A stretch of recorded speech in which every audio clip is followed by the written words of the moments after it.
Të moshuarit në Shqipëri duan të jetojnë me fëmijët, kanë frikë nga azili. Çdo vit në shtëpinë e të moshuarve numri i përfituesve vjen dhe shtohet. 326 persona janë strehuar në 6 institucionet rezidenciale shtetërore për të moshuarit për vitin 2023. Kjo shifër ka ardhur duke u rritur krahasuar me vitin 2021 kur ishin 286 përfitues.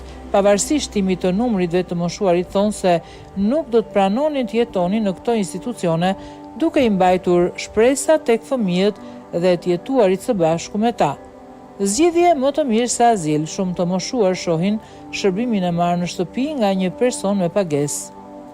Sociologu Gëzim Tushi thotë se ky ndryshim ndikon në gjendjen emocionale të moshuarve. Familja moderne, thot ai, po nxit braktisjen e të moshuarve. Në vendin ton janë 6 shtëpi të moshuarish, të cilat kanë në total 325 shtretër. Interes nga të moshuarit ka edhe për institucione ditore ku marrin shërbimet më të domosdoshme.